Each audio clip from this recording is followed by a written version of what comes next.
በነገራችን ላይ ክብር የሚጠላ ማንም የለም። በተለይ ሴት ልጅ ክብር ትወዳለች። በተለይ እኔ ክብር እወዳለሁ። ቤተሰቦቼ ድሃ ቢሆንም ክብር ያላቸው ሰዎች እስከሆኑ ድረስ ክብር ባላቸው ቤተሰቦች መካከል ነው ያደጉት። ይሄ ነውር ነው፣ ይሄ ነውር አይደለም፣ ይሄ ክብር ያለው ነው፣ ይሄ ክብር የጎደለው ነው ብለው ያሳደጉኝ። ይህን ያልኩበትን ቪዲዮ ላሳያችሁና እመለሳለሁኝ። ነቢያችን ሐቅን መናገር ችግር ኑሮባቸው ተዳልተናገሩት ወላሂ 1100 ማንኛውም ሙስሊም በተለይም ሙስሊም ሴት አርአያ ልታደርግ የሚገባው ነቢያችንን መሐመድን አለይሂ ሰላቱ ወሰላም ነው። ከዚህ ውጭ ህይወት ትርጉም አይኖራትም።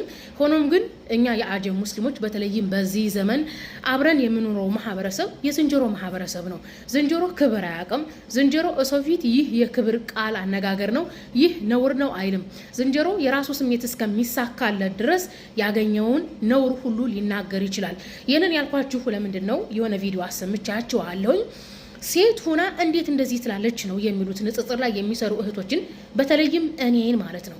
እኔ ንጽጽር ላይ ስሰራ የዝንጀሮ ማህበረሰብ ማለትም ካፊሮች የራሳቸውን ስሜት ትክክል ለማስባል የራሳቸውን የጣዖት እምነት ትክክል ለማስባል የእስልምናን ስም ለማጥፋት የነቢያችንን ስብዕና ለማጠልሸት የዝንጀሮ ቋንቋ ይጠቀማሉ። ያንን የዝንጀሮ ቋንቋ የሚጠቀሙትን ለራሳቸው እንዲገባቸው በመጠቀም ውሸታቸውን ነውራቸውን ለማጋለጥ እሞክራለሁኝ። ያንን አደረኩ ብሎ ማለት ክብር ጠላለሁ ብሎ ማለት አይደለም። ያንን አደረኩ ብሎ ማለት ነብያችንን አርአያ አላደረኩም ማለት አይደለም። በጣም ያዘንጉት የሱና ወንድሞች ነብያችንን እንደዛ አላደረጉም ብለው የኔን የቃላት አጠቃቀም ከነብያችን ጋር ማወዳደራቸው ነው። እዚህ ጋር ልብ ልትሉ የሚገባው በነብያችን ዘመን የነበሩ ማህበረሰብ ሹረፋ የሆኑ ለክብራቸው የሚጨነቁ ነበሩ። በዚህ ዘመን ያለ አጀም ለክብሩ የማይጨነቅ ዝንጀሮ ማህበረሰብ ነው። ከዝንጀሮ ጋር የምትግባባው በዝንጀሮ ቋንቋ እንጂ በሹረፋ ክብር ባለው ቋንቋ አይደለም። በነገራችን ላይ እኔ በጣም ለክብር የምጨነቅ ሰው ነኝ። ተግባብተናል። አንድ ምሳሌ ልንገራችሁ። በነቢያችን አለይሂ ሰላቱ ወሰላም ዘመን የነበሩ ጣዖት አምላኪ አረቦች፣ አይሁዶችም ክርስቲያኖችም ነበሩ። በዚህ ዘመን ክርስቲያንን የሚሉ ዝንጀሮ ማህበረሰቦች የሚጠቀሙትን ቃል እነዛ ክርስቲያኖች፣ እነዛ አይሁዶች፣ እነዛ ጣዖት አምላኪ አረቦች ይጠቀሙ ነበር? አይጠቀሙም። ከነብያችን ጋር ያላቸው ጸብ ምንድነው? ሃይማኖት፣ ምናልባት ፖለቲካ ነው እንጂ እንደዚህ በዝንጀሮ ቃላት ከነብያችን ጋር ሰጣ ገባ አያደርጉም ነበር። እንደውም አንድ ታሪክ ልንገራችሁ።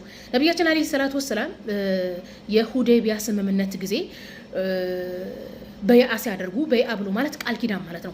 አንድ ማህበረሰብ አንድ ነብይ ከአምላክ ዘንድ ተልኮ የመጣ ነው ብሎ ካመነ ለአላህና ለነብዩ ቃል ኪዳን ይገባሉ። ቃል ኪዳን የሚገቡት አላህን ሊገዙ ነብዩ ሊታዘዙ ነው። አላህን ሊያመልኩ ነብዩ ሊታዘዙ ነው። በዛም ነብያችን አለይሂ ሰላቱ ወሰላም የመካ ማህበረሰብ ቁረይሾች፣ አረቦች፣ ጣዖት አምላኪዎች ነብያችንን ነብይ አድርገው ሲቀበሉ ቃል ኪዳን ሊገቡ ከወንዱም ጋር ለብቻ ቃል ኪዳን አደረጉ፣ ከሴቱም ጋር ለብቻው ቃል ኪዳን ሲያደርጉ ሐራም አትስሩ፣ መጥፎ ነገር አትስሩ፣ ልጆቻችሁን አትግደሉ፣ ዝሙትን አታድርጉ እያሉ ቃል ኪዳን ሲገቡ የአቡ ሱፊያን ሚስት ህንድ ምንድን ነው ያለችው? አልሁራ ላ ተዝኒ ነው ያለችው። ኦኬ፣ ሁር ብሎ ማለት ይሄ የአረብ ሹረፋዎቹ እነዚህ የተከበሩት አረቦች፣ የተከበረ አረብ፣ ነፃ አረብ አይዘሙትም ነው ያለችው። የሚዘሙቱት እንደዚህ ልክስክስ ስራ የሚሰሩት በባርነት የመጡ እንደዚህ የሆኑ ማህበረሰቡ ክፍሎች አሉ አይደለም? እነዛ ናቸው ዝሙት ራሱ የሚሰሩት። ስለዚህ እነዚህ ከነብያችን ጋር ሲጣሉ የነበሩ ነብያችን የሚጠሉ አረቦች ክብር ያላቸው አረቦች ናቸው። የቃላት አጠቃቀም ራሱ የነበራቸው ለቃላት አጠቃቀማቸው ለክብራቸው የሚጨነቁ ናቸው። ኦኬ፣ የነብያችን አጎት ለምንድን ነው እስልምናን ያልተቀበለው? በጣም ጥሩ ሰው ነው፣ ለክብሩ ስለሚጨነቅ ነው። ኦኬ፣ አባ ጣሊብ የቅድመ አያቱን ሃይማኖት የአባቱን ሃይማኖት ተወባላለሁ ብሎ ለክብሩ ተጨንቆ አይደል ምን ተዛ ያለው? እኔ መሰረት ለክብሪ በጣም ነው፣ እኔ ክብር እወዳለሁ። እኔ ይሄ ነውር ነው፣ እንደዚህ ነው የሚቀመጠው፣ እንደዚህ ነው የሚባለው፣ እንደዚህ ነው የሚነጋገረው፣ ንግግር የሚደረገው ብሎ ያሳደገኝ ምርጥ የሰሜን ቤተሰብ ነው ያለኝ። እኔ በነገራችን ላይ የትኛውም ማህበረሰብ የራሱ ክብር አለው። በነገራችን ላይ ይሄ እንዲህ ነው ይሄ እንዲህ ነው ተብሎ ነው የተነገረ። ክብር ጠልቻ አይደለም። ነገር ግን ከዝንጀሮ ጋር በዝንጀሮ ቋንቋ ነው የምትግባባው። እና እኔ ሶሻል ሚዲያ ያወጥቼ ዝንጀሮች የሚጠቀሙትን ቃል ወሲብ፣ ግብረ ስጋ ግንኙነት፣ ስፐርም ምናምን እያልኩ የምጠቀመው ዝንጀሮች እንዲገባቸው በሚል ነው። እንደውም እንደዚህ አይነት ቃል የተጠቀምኩት ለምንድን ነው? እኔንም የሚተቹኝ የሱና ወንድሞች እዚህ ሶሻል ሚዲያም ላይ ያሉት አንድ ዝንጀሮ ወጥቶ ነብያችሁ እንዲህ ነው፣ ሃይማኖታችሁ እንዲህ ነው፣ እስልምና እንዲህ ነው፣ ስፐርም ወሲብ ምናምን ቢል ማለት ነው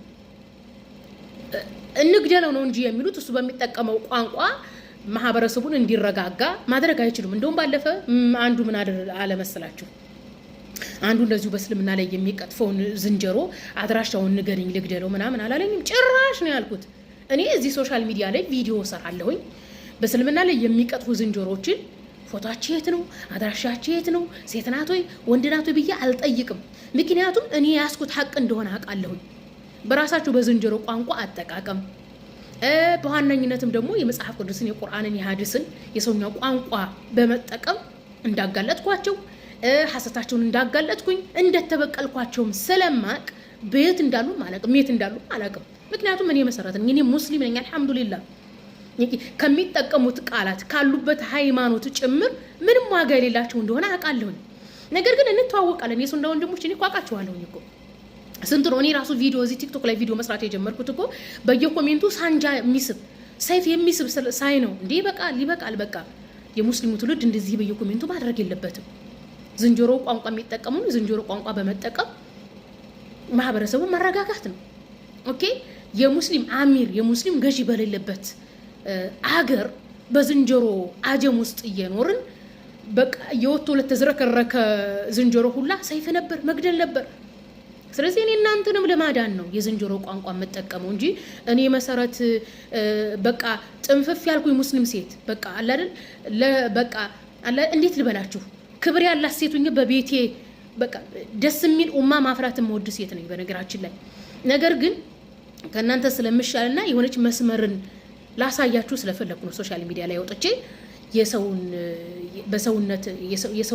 የሰውነት አካላቶችን በሚጠሩበት ቋንቋ የምጠራው ደግሞም አያሳፍርም።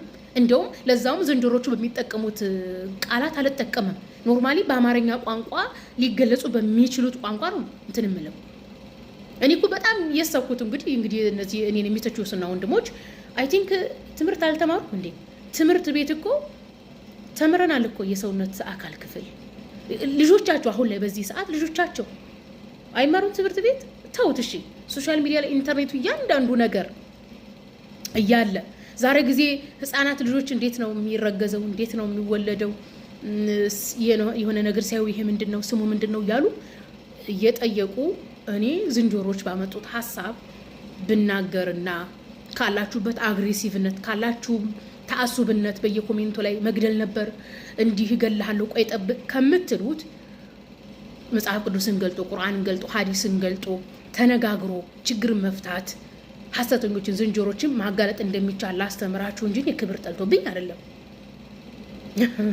እኔ እኮ ግርም ይለኛል። በቃ ምርጥ ሙስሊም የሚያደርገው ሁሉ እኮ እንደዚህ አይነት የዝንጀሮ ቃላት ሲያይ አንተ መግደል ነበር ምናምን ነው የሚሉት። እንዴ ኧረ ጌታ ሆይ እንደዚህ ያስብላል እንዴ? ሙስሊም በስነ ስርዓቱ የሚያስብ ረጋ ብሎ የሚያስብ ተአሱብነትን የሚያስቀር ማህበረሰቡን አንድ ነገር በመጣበት ለመመለስ ነው።